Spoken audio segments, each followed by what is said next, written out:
यीशु मसीह का प्यारा वचन, पाँव को दीपक को राह को रोशन, ये है मसीह का प्यारा वचन, ये है वचन प्यारा। परमेश्वर के धन्य नाम की महिमा हो। प्रभात मनन के सत्र 2351 में आप सभी का बहुत ही विनम्रता के साथ स्वागत करता हूं। आइए आज के मनन के लिए हम पढ़ते हैं पत्रस की पहली पत्री 2 अध्याय 2 पद। नए जन्मे हुए बच्चों के समान निर्मल आत्मिक दूध की लालसा करो, ताकि उसके द्वारा उद्धार पाने के लिए बढ़ते जाओ। परमेश्वर के वचन को निर्मल दूध से तुलना करने का कारण केवल संपूर्ण पवित्र शास्त्र का पवित्रता ही नहीं है, बल्कि वचन से उत्पन्न पवित्रता भी है। परमेश्वर का वचन अपने आप में पवित्र है। उसकी एक वजह यह वचन पवित्र परमेश्वर का वचन है। दूसरी वजह यह है कि परमेश्वर के वचन में अंतर्लीन संदेश में कोई अशुद्धता नहीं है। इन दोनों वजह के अलावा एक और महत्वपूर्ण कारण है जो वचन को निर्मल दूध से तुलना करके समझाने के लिए पत्रस को प्रेरित करती है। वो वजह है जो मैंने प्रारंभ में बताया था, अर्थात वचन से उत्पन्न पवित्रता।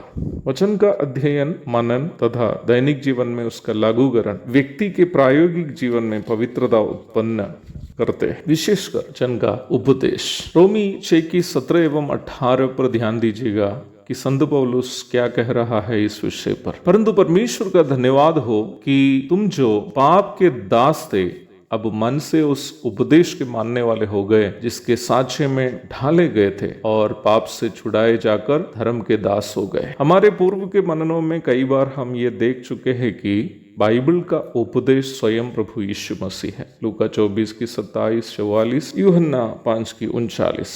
वचन का सही उपदेश हमें प्रभु यीशु मसीह के नैतिक स्वभावों की परिपूर्णता की ओर बढ़ने के लिए प्रेरित करता है। वचन का अध्ययन करने के बाद यदि एक व्यक्ति यीशु मसीह के पवित्रता में बढ़ नहीं पाता हो, तो उसकी वजह यानी ये हो सकती है कि वो वचन का सही उपदेश को नहीं सीखा, नहीं तो सीखा हुआ वचन को वह अपने जीवन में लागू नहीं कर पाया। वचन का सही उपदेश हमें प्रभु यीशु मसीह नामक व्यक्ति का महत्व समझाता है। प्रभु यीशु मसीह का महत्व और महिमा हमें उनके समान अपने जीवन को बदलने के लिए प्रेरित करते हैं। उपदेश को सीखकर निम्न उपदेश के अनुसार हमारे जीवन को अथवा हमारे स्वभावों को प्रभु यीशु मसीह के स्वभावों के अनुरूप बदलने की प्रक्रिया ही उद्धार का दूसरा चरण है, जिसकी चर्चा हम पूर्व में कई बार किए हुए हैं। यहाँ हमें अवश्य याद रखने की एक बात है, उपदेश जो हम सीख रहे हैं और पालन कर रहे हैं वो यदि शुद्ध हो तब ही हमारा जीवन उससे प्रभु यीशु मसीह के स्वभावों के अनुरूप हमें बदलेगा। उस शुद्ध उपदेश को ही